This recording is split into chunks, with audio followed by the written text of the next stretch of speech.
When my parents retired, they gave the company to my cousin. Said he deserves it more, you'll understand. So I smiled and backed off. 3 months later, I brought someone to dinner. My cousin dropped his wine glass. My mom started crying. It was the kind of dinner where everything looked perfect. At first glance, the table was set with mom's special occasion china. The wine glasses sparkled under the chandelier. Even the mashed potatoes looked like they'd been shaped with a mold. My dad had shaved. My cousin wore a blazer. And I showed up with a guest. A woman. You'd think I'd brought home a unicorn. The moment we walked in, my mom's eyes lit up like she'd just witnessed divine intervention. "Well, look at you," she said, air kissing both my cheeks and pretending she hadn't spent the last decade reminding me I was married to my work. My dad gave a short nod. "Finally brought someone around," I smiled. Said nothing. Let the assumptions roll in like fog. Emily, the cousin who always wore pearls and asked why I didn't soften my look, leaned across the table later and whispered, "Is she your girlfriend?" "She's very elegant." I smiled again. "Something like that." They all laughed, sipped their wine and mentally penciled in a wedding date I never agreed to. My cousin, Thomas, raised his glass midway through dinner and gave the same speech he always did when he thought the spotlight wasn't bright enough. Something about legacy, sacrifice, carrying on the family name. The company had been in our family for 3 generations, and now it was his turn to lead. He thanked our parents for trusting him, thanked the guests for believing in him, thanked God for giving him the strength to take this on. He did not thank me or even look at me. I poured myself more wine. Next to me, my guest stayed perfectly quiet, polite, observant. The only one at the table who wasn't pretending this wasn't about to become the most memorable meal of their lives. 3 months ago I found out they'd signed everything over to Thomas. The company. The voting shares. The title. The authority. After 15 years of working side by side with my father, managing operations, running logistics, cleaning up messes Thomas created, they gave him everything. And gave me a smile and a vague "you'll always have a place here." A place like a couch cushion or a spare chair. They sat me down in the living room like they were breaking sad news to a loyal pet. "It's not that you're not capable," my mom had said, reaching for my hand like she was afraid I'd faint. "It's just, men like you aren't built for this kind of pressure. We didn't want to burden you. Your cousin," my dad added, "has that leadership instinct. He's decisive." Which was one way of saying he guesses and hopes for the best. I asked if they were serious. My dad nodded like he was signing a peace treaty. My mom just said, "You'll make an excellent support system. Behind every great man." She trailed off like it was supposed to be comforting. I smiled. Then I went home and started making arrangements. Back at dinner, my mother leaned in and gave me a knowing look. "She's very pretty," she whispered, nodding toward my guest. "Is she in fashion? You know, with your cousin running things now, it's probably a good time to start thinking about next steps for yourself. You could still have a family." I blinked. "A family?" She beamed. "You've always wanted kids, right?" I hadn't. Not particularly. But apparently what I wanted was irrelevant, as usual. Thomas was laughing with 2 of the board members who had shown up for the free steak and photo ops. One of them asked how it felt to be the man of the hour. He grinned. "I've been preparing for this since I was a kid. Uncle always said I had the natural instincts for it." Natural instincts, right? Like the instinct to blame me for missing quarterly goals. After spending the entire quarter playing golf and calling it networking, I took a slow sip of my wine. They were all smiling, comfortable in their delusions, congratulating themselves for making the smart choice. Dad leaned back in his chair watching Thomas with pride, like he'd personally carved him out of oak and ambition. They had no idea what I'd brought with me, who I'd brought with me, but they would. By the time dessert arrived, the air was thick with self-satisfaction. The cake was a 3-tiered monstrosity with the company logo piped in gold icing. My mother actually clapped when they brought it out. "You've really made us proud, Thomas," she said, raising her glass. I tilted my head. "Yes. So much pride in this room." Thomas grinned at me like I was finally falling in line. "I know it's not what you expected," he said, the tiniest smirk tugging at the corner of his mouth. "But you're going to love what we've got planned for you. Marketing's perfect for someone with people skills." I held his gaze. "Right? Because nothing says vision like slogans and color palettes." He laughed, assuming I was joking. Everyone laughed with him. Everyone except the woman sitting next to me. I glanced around the table at the faces I had known my whole life. My parents, smug and satisfied. My cousin, soaking in praise like a sponge in gravy. Aunts and uncles, toasting the next generation. And me, the dutiful son, smiling politely just as expected. If only they knew. If they had any idea who the woman beside me really was. If they knew what I'd found in those documents, what I'd confirmed, piece by piece over 3 long months, I'd imagine this night 100 different ways. The silence. The gasps. The outrage. The shattered version of the perfect family portrait they'd spent years trying to frame. They had no idea what was coming, but they were about to find out. And when they did, nothing, absolutely nothing, would ever be the same again. When I was 6, I told my parents I wanted to take karate. My dad blinked at me like I just told him I wanted to join the Navy. He glanced at my mom, then laughed. You mean baseball, son? I didn't. But I ended up in baseball anyway. League uniform. Cleats. The whole thing. I hated every game. They said I was being difficult. Too sensitive. Eventually I stopped complaining and just went quiet. When I was 8 my cousin got a remote-controlled car. I got a chess set. When I was 10 he got a tool kit. I got a model airplane kit. When I was 12 I told my dad I wanted to run a company like him one day. He looked up from his newspaper and said, "That's sweet. But you'll have your hands full with a real career by then." My mom smiled like it was a compliment. "You'll make a wonderful artist." I remember nodding. Smiling back. Then I went to my room, closed the door and cried until I fell asleep. That was the year I wished. I was more like Thomas. Actually wished it. Like close my eyes and make it happen kind of wish. I thought maybe then they'd see me, listen to me, be proud of me. Instead I was the polite one, the helper, the one who cleaned up after the messes, the one who didn't take up too much space. My cousin, he was the natural leader, which in our house meant he was loud, messy and always right even when he wasn't. By the time I was a teenager I had stopped asking for things. No more karate. No more business books. Just baseball and design and smiling on cue. They bought Thomas a telescope when he said he liked space once. I got a journal after I won a math competition. A journal. Because, you know, sensitive boys have feelings. Not futures. I kept thinking. Maybe if I worked harder they'd see me. So I worked. I studied. I got top grades. Fixed things quietly when they broke. At 14 I stayed up late organizing my dad's home office because he was stressed. He barely noticed. Thomas got praised for trying after spilling coffee on a spreadsheet. I won a regional debate competition at 15. My mom asked if I'd consider going into teaching. "It's such a nurturing job," she said. Thomas once argued with a waiter about a salad and got called assertive. And still I told myself maybe I just wasn't enough. Maybe if I smiled more. Maybe if I didn't correct them. Maybe if I played my role better they'd finally say, "You're good at this." They never did. Things started to shift around my last year of high school. I had a friend named Kyle. Smart, funny, bold. His dad ran a small business. His mom was an engineer. Kyle played soccer. Did martial arts. Wore whatever he wanted. His parents cheered when he said he wanted to run his own company one day. Bought him business cards for Christmas. The first time I went to his house and saw how different it could be, I almost couldn't believe it. I remember walking home that night with this strange heavy feeling in my chest. Not sadness, not anger, just realization. It wasn't who I was that was holding me back. It was my parents. Their voices had become the ones in my head. The ones telling me to shrink. To stay quiet. To make things easier for everyone else. So I stopped listening. Not all at once. But piece by piece. I joined the school's business club. Secretly at first. Then proudly, I started saving money, researching programs, reading case studies at night while my parents thought I was planning my future art career. They still didn't see it, or maybe they refused to. At graduation I gave a speech as valedictorian. My dad told me afterward, "That was really lovely. You should write something for your cousin's next event." In college I majored in business and joined every leadership program I could find. I interned. Networked. Learned how things really worked. And when I came home for breaks I smiled, nodded and let them keep thinking I was just helping out around the office. They never asked what I really did. Never asked what I wanted. My cousin told everyone I was into admin stuff. Like I got excited over spreadsheets. I said nothing. Because deep down I still thought, maybe if I just keep showing them they'll come around. Maybe they'll finally say I'm ready.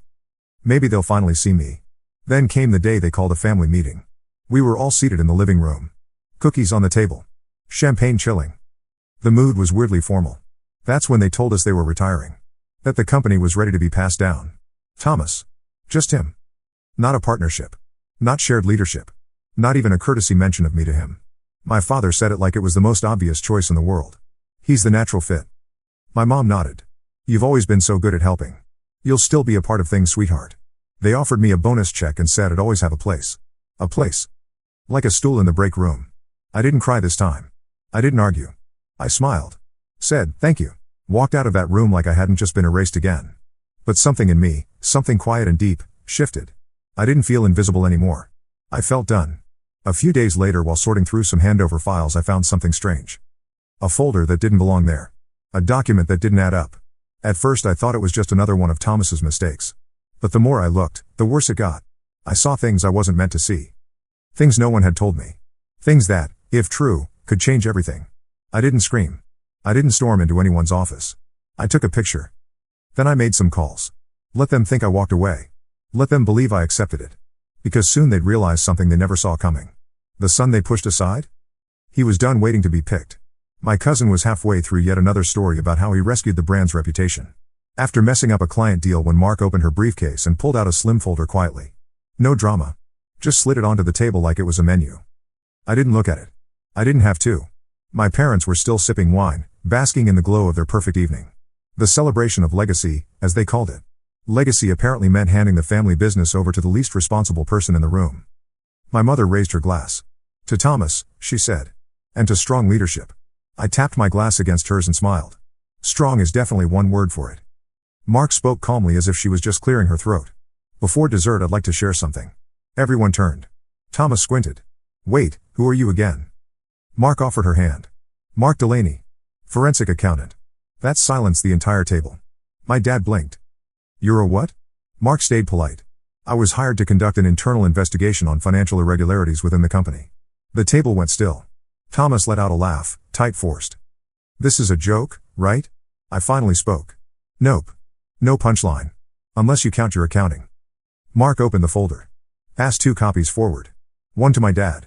One to my mom. Thomas snatched the third. At first he flipped through the pages like they were homework he forgot to do. Then he froze. My mom leaned in to read over his shoulder. Her smile vanished. My dad looked at the numbers. His face didn't change at first. But his knuckles turned white where they gripped the tablecloth. Mark's voice was calm. These reports include evidence of unauthorized withdrawals, falsified vendor invoices and transfers into personal accounts. Some of those funds came directly from the company. Others, she looked at my parents, came from your retirement fund. My mother gasped. Thomas stood up. I didn't steal anything. My dad's voice was sharp. Sit down. Thomas did. Like a kid who'd just been sent to the principal's office. You said you stopped gambling. My mom said. Her voice cracked. I did. I mean mostly. I had everything under control. You took our retirement money? My dad asked, his voice low. It wasn't like that. I was gonna fix it. How? I asked. With magic? Or Monopoly money? Thomas turned to me red-faced. You had no right. You brought this woman to dinner? You couldn't have handled this privately. I could have, I said. But I wanted everyone to see what happens when you give power to someone just because he was born your sister's son. My dad stood up. You ambushed us. Oh, I'm sorry, I said. Was I supposed to wait for you to call on me? Like I've been doing for the last 20 years. The shouting started. My mom said I'd humiliated the family. My dad said I'd blindsided them on purpose. Thomas tried to act like the victim, said I'd manipulated them, said I only cared about revenge. I cared about the company, I said. About the clients, the employees, the legacy you're so obsessed with. You should have come to us first, my mom said. And what? I asked. Gotten a pat on the head and a slice of cake? You wouldn't have believed me. You never do. They didn't deny it. That hurt more than I expected. By the time dessert was served, no one touched it. Mark excused herself professionally. No drama. Just walked out the front door and left me sitting there in the mess. My dad turned to the rest of the table. Party's over. Everyone out. Within 5 minutes the dining room was empty. Plates half full. Glasses smudged. Cake untouched. The family celebration was dead. Thomas stormed out the back. No apology. No explanation. My mom sat at the table with her face in her hands. My dad stared at the ceiling like it had answers. Me? I sat there quietly, watching them finally realize what I'd known all along. They'd bet on the wrong child. The morning after the dinner, no one said a word. Not a call. Not a message. Not a knock on my door. Just silence. You'd think after everything someone would reach out. Maybe to scream. Maybe to cry. Maybe to say thank you for stopping the company from falling apart. But no. Nothing. 3 days later I got a voicemail from my mother. Her voice was calm. Too calm. The kind of calm that means something's about to explode. We've spoken with the legal team. Your father and I have decided to press charges. She didn't mention Thomas by name. We're doing what needs to be done. I sat there listening with my phone in my lap, heart racing, and felt something strange. Hope? Not because I wanted to see my cousin in jail, but because for once, it felt like they were seeing him clearly. The charges didn't last long. 2 weeks to be exact. Then another voicemail. This one was quieter. Son. We've changed our minds. He's still family. He's agreed to therapy. He's going to get help. No apology. No acknowledgement. Just another quiet reminder that he would always get another chance. They didn't ask for my opinion. They didn't ask for help. What they did do was ask Mark to send them a copy of the full report. The one I'd already read cover to cover. They wanted to know how bad it really was. The answer, bad enough. Thomas had drained nearly $500,000. Some from company accounts. The rest from the retirement fund he was supposed to help manage. My parents had trusted him with their future. He spent it on online poker and sports bets. And yet somehow I was still the problem. When I bumped into my mother at the grocery store a few days later, she didn't say hi. She just looked at me then looked away. I stood there for a moment, waiting, hoping maybe she'd say something. She didn't. So I kept walking. Thomas went to therapy. At least that's what they said. He got a job somewhere else. Junior management at a friend's company. Supposed to help him rebuild. He was also ordered to pay back everything. Every cent. Not to me. To my parents. They didn't want the company reputation ruined, so they agreed to settle everything quietly. Clean up the mess, bury the headlines. I heard through someone on the board that he was lucky. That if I'd pushed harder he could have done real time. I hadn't pushed. Not because I felt sorry for him, but because I was done wasting energy on people who never saw me. Weeks passed. The company carried on, staggered but standing. And then came the next twist. I got a call from my dad. He didn't say hello. Just, we need to talk about the business. I didn't say much. Just waited. Eventually he said the thing I'd always wanted to hear, but somehow it landed flat. You're right. We should have seen it sooner. You were keeping this place together for years. I didn't thank him. Instead I asked, so what now? There was a pause. Then he cleared his throat. We're thinking of bringing someone in. A professional CEO. Someone from outside. I blinked. Seriously? Because giving it to your son would be too complicated? It's not about that, he said. But his silence was my answer. That night I typed up my resignation. No drama.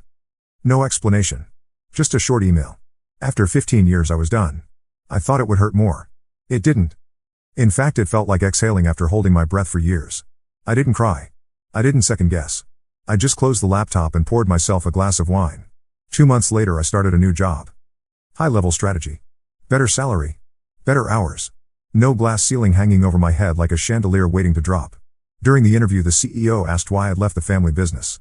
I smiled. Family reasons. She laughed. We all have those. My parents didn't call. Thomas definitely didn't. But I didn't need them to. For the first time in my life I wasn't chasing their approval. I wasn't waiting to be picked. I wasn't trying to prove anything. I was just living my life, finally, without asking permission. Sometimes I wonder what would have happened if they'd chosen me first. If they'd believed in me the way they believed in him. If they'd handed me the keys instead of the crumbs. But then I remember, I don't need their crown. I built my own. They gave him everything and he burned it down. They gave me nothing and I still rose. Not for revenge. Not for praise. Just because I could. And if that makes me the villain in their version of the story, so be it. At least I'm finally living mine. 6 months into my new job, I got a text from my cousin Emily. The one with the pearls. Are you coming to the family reunion? Everyone's asking. I almost laughed. Everyone wasn't asking. My parents certainly weren't. Thomas definitely wasn't. The last I'd heard he was still paying back what he'd stolen, one small check at a time. I told Emily I had plans. I didn't. But some boundaries are worth keeping. A year passed. Then 2. I got promoted. Twice. My team respected me. My bosses valued me. When I spoke in meetings, people actually listened. It was a strange feeling at first, being taken seriously without having to fight for it. I dated. Nothing serious. A few people who saw me clearly from the start, who didn't need me to be anything other than what I was. I made friends who had no connection to my family, no knowledge of our history. People who knew me as I am now, not as the quiet boy who always helped clean up. Then one Tuesday morning, I got a call from a number I didn't recognize. I almost didn't answer. But something made me pick up. Hello? Is this the son of Robert Mercer? A woman's voice. Professional. Unfamiliar. Yes. I hadn't spoken to my father in over 2 years. I'm calling from Springfield Memorial. Your father had a heart attack this morning. He's stable, but he's asking for you. I sat there for a long moment, phone against my ear, listening to my own heartbeat. I'll be there in an hour. The hospital smelled like every hospital, disinfectant and desperation. My mother was sitting outside his room, looking smaller than I remembered. She didn't stand when she saw me. Just watched me approach with those same judging eyes. You came, she said. Not, thank you. Not I'm glad you're here. Just acknowledgement. How is he? Alive. Thanks to the paramedics. She looked down at her hands. Thomas is on his way. Of course he was. I nodded and pushed the door open. My father looked old. Gray and diminished against the white sheets. Tubes everywhere. The machine beside him beeped steadily. He turned his head when the door closed. You came, he said. The same words as my mother, but somehow different. You asked. I stayed by the door. I did. He tried to sit up, winced, settled back. Doctors say I need to avoid stress. I almost smiled. Ironic. I'm selling the company, he said. That, I hadn't expected. What? Got an offer last month. Good one. From Harding International. I knew the name. Everyone in the industry did. They'd been buying up family businesses for years. You're really selling? He nodded. Should have done it years ago. Before. He waved a hand weakly. Before I gave it to your cousin and he nearly destroyed it. Before I lost you. Why are you telling me this? He looked at me directly for what felt like the first time in my life. Because you were right. All along. And I was too proud to see it. I stood there, not knowing what to say. After all this time, all the battles, all the disappointment, I'd finally heard the words I'd wanted for so long. And they meant nothing. Dad, the board agreed yesterday. The deal closes next month. He looked away. Thomas doesn't know yet. I could imagine how that conversation would go. Not well. And Mom? She'll adjust. She always does, he sighed, suddenly looking even older. I messed things up, didn't I? With you. It wasn't really a question. So I didn't answer it. I kept looking at you and seeing. He started. Someone who wasn't Thomas, I finished. He had the decency to look ashamed. Someone who wasn't me. You were quiet. Thoughtful. Precise. I didn't understand the kind of strength. I almost asked if he understood it now, but what was the point? Some wounds don't need to be reopened. The company is selling for $83 million, he said. After taxes and payouts, there will be about 60 left. I nodded, not sure where this was going. I'm splitting it 3 ways. Your mother, Thomas, and you. Equal shares. I felt something shift inside me. Not gratitude. Not vindication. Just a quiet recognition that some form of justice, however delayed, was possible. I don't want it, I said. He blinked. What? I don't want your money. It's $20 million. I know. He looked genuinely confused. Then why? Because it's still conditional. It's still you deciding what I deserve. And I don't need that anymore. He started to speak, then stopped. The machine beeped steadily between us. Give it to charity, I said. Or keep it. But I've built my own life now. When I left the room, Thomas was coming down the hall. He stopped when he saw me, uncertainty flashing across his face. He looked different, thinner, less cocky. Life without a safety net could do that. How is he? He asked. Stable. And full of surprises. Thomas nodded, glanced at the door. Are you staying? No. I've said what I needed to say. I walked past him, past my mother who had fallen asleep in her chair, past the nurse's station and out into the bright afternoon light. My phone buzzed, my team checking in, wondering where I was, if everything was okay. I texted back that I'd be in tomorrow, that family stuff had come up. Family stuff. Such a simple phrase for such a complicated thing. 3 days later, my father was released from the hospital. I sent flowers but didn't visit again. 2 weeks after that, I got an email from him, formal, stiff, but sincere. He'd respected my decision about the money but hoped I might reconsider. Not for his sake, he wrote, but because it might give me options. Options. The one thing they'd never wanted me to have. I didn't respond right away. Instead, I sat with the idea for a while. $20 million. Freedom money. The kind of capital that could launch something new. A month later, I met with him and my mother at a restaurant halfway between our homes. Neutral territory. They looked uncomfortable in that way people do when they're trying to be on their best behavior. I've been thinking about your offer, I said after we'd ordered. My father nodded. My mother watched me carefully. I'll accept it with one condition. My father leaned forward. Name it. I don't want it as a gift or an inheritance. I want to use it to start my own company. And I want you both to be silent partners. No input. No opinions. Just faith. My mother started to speak, but my father put his hand over hers. Okay, he said simply. And that was how Meridian Consulting was born. My company. My vision. My rules. I hired Mark Delaney as my CFO, the forensic accountant who'd helped expose Thomas. She smiled when I offered her the job. I knew you'd land on your feet, she said. Better than that, I told her. I landed exactly where I was always meant to be. We grew fast. Faster than I'd expected. Within 2 years we had 50 employees and clients in 3 countries. I developed a reputation for integrity, transparency, and results. People sought us out. People trusted us. My parents came to the office opening. Stood awkwardly near the food table, trying to look like they belonged. Thomas didn't come. I heard he'd finally paid back what he took and was working at a mid-level management job somewhere in the city. I didn't check up on him. This is impressive, my father said, looking around at the modern, open workspace. Thank you, I replied. Not for the approval, but for the acknowledgement. I'm sorry, he said quietly. For not seeing it sooner. I nodded. Some apologies come too late to heal the original wound but can still help close it. Would you like a tour? I asked. He nodded. As we walked through the office, employees greeted me warmly. Many by first name. My team was diverse, energetic, collaborative. Everything I'd tried to bring to the family business and had been shut down. "You've built something special here," my father said as we finished the tour. "I have. I wish." He started, then shook his head. "I know," I said. And I did. He wished he'd seen it sooner. Wished he'd believed in me earlier. Wished he could go back and make different choices. But that's not how life works. We get one run at each day, each choice. The best we can do is learn and move forward. 5 years later, Meridian was featured in Business Weekly as one of the fastest growing consulting firms in the country. My father framed the article and hung it in his study. I know. Because my mother told me, during one of our occasional lunches. We weren't close, but we were civil. Sometimes that's enough. Thomas and I ran into each other at a professional conference in Denver. He was representing his company, I was giving the keynote address. He approached me after my speech, looking nervous. "That was really good," he said. "Thanks." I waited, curious what he really wanted. "I've been in therapy," he blurted out. "For a while now." "Good for you." "I'm trying to make amends." "For everything." I studied him. He seemed sincere. Older. More grounded. Less like the entitled boy who'd been handed everything and destroyed it. "I appreciate that," I said. And I did. Growth is hard. Facing your failures is harder. "I know we can't go back to how things were," he said. "But maybe we could. Have coffee sometime," I finished for him. "Not as family. Just as people." He nodded, relief clear on his face. "I'd like that." We did have that coffee, 3 months later. It was awkward and stilted, but not hostile. We talked about work, about the industry, about neutral things. We didn't discuss the past. Some bridges can't be rebuilt, but new, smaller ones can be constructed in their place. Last month, my team landed the biggest client in our company's history. A multinational looking to restructure their entire operation.